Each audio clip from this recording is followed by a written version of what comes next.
According to polls released Sunday 8 September, the US presidential race remains neck and neck 2 days before Kamala Harris and Donald Trump hold their first and potentially only televised debate. The latest polling confirms that Trump retains locked-in support from about half of voters, despite the Republicans' history status as a convicted felon, and is rolling instigating the unprecedented attempt to overturn his 2020 loss to Joe Biden. If you count the legal votes, I easily win.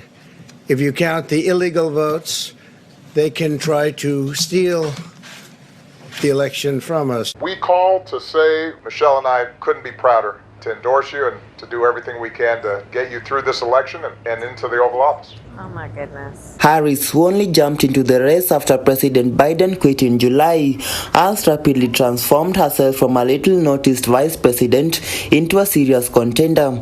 Are you ready, Madam Vice President? Ready. However, the polls show she has not made a major breakthrough, leaving the race a toss-up. Look, it's time to turn the page on the divisiveness. It's time to bring our country together, chart a new way forward. The New York Times poll found that the 78-year-old Trump is leading Harris nationally by 48 to 47%, well within the margin of error. President Donald J. Trump. U.S. presidential elections are decided by tallying the results of state-by-state contests rather than an overall national popular vote, meaning that a tiny handful of swing states typically determine the balance. The poll found Harris 59, narrowly ahead in Wisconsin, Michigan, and Pennsylvania, and tied in 4 other states including Nevada, Georgia, North Carolina, and Arizona. A CBS News poll put Harris ahead by 1 percentage point in Michigan and Wisconsin, and tied in Pennsylvania. The election is already chaotic, with 81-year-old Biden dropping out amid concerns over his age, Trump narrowly surviving an assassin's bullet at a rally, and fears mounting that Trump will again refuse to concede if he loses in November.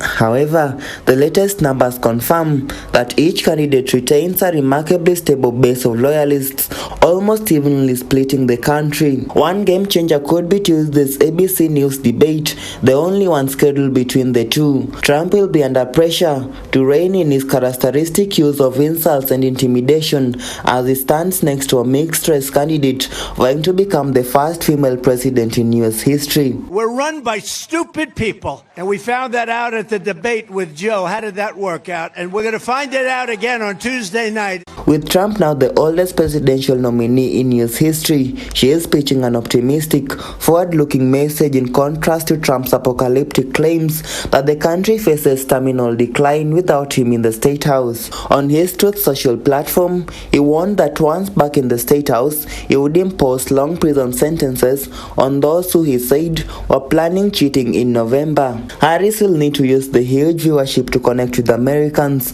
in a way that she was unable to as vice president and has had little time to accomplish in a super condensed campaign run. But Harris has also been accused of running on vague optimism and unity at the expense of putting out concrete policies. She finally addressed the growing pressure late Sunday when her campaign put out a policy page touching on subjects from unions and cost of living issues to healthcare. At the same time, Harris has to solve the conundrum of how to debate Trump, who habitually makes false statements on nearly every topic and loves to get under his opponent's skin.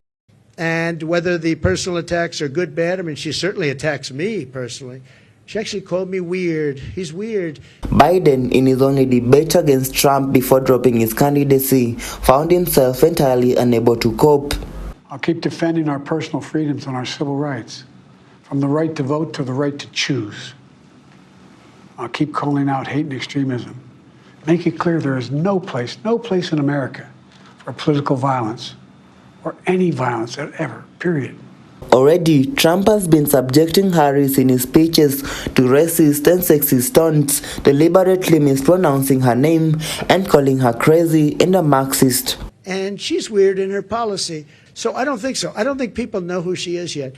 When people, because really people didn't know, you can ask the man on the street. I saw it on one of the shows today. They asked the man in the street, what's the last name of Kamala? Nobody knew.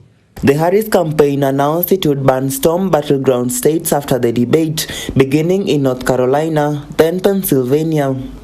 Trump held a rally in Wisconsin on Saturday where he appealed to his mostly white working class base with a dark speech claiming that he is struggling against a rogue regime where Democrats imported murderers, child predators, and serial rapists from all over the planet. We're run by stupid people, and we found that out at the debate with Joe. How did that work out? And we're going to find it out again on Tuesday night.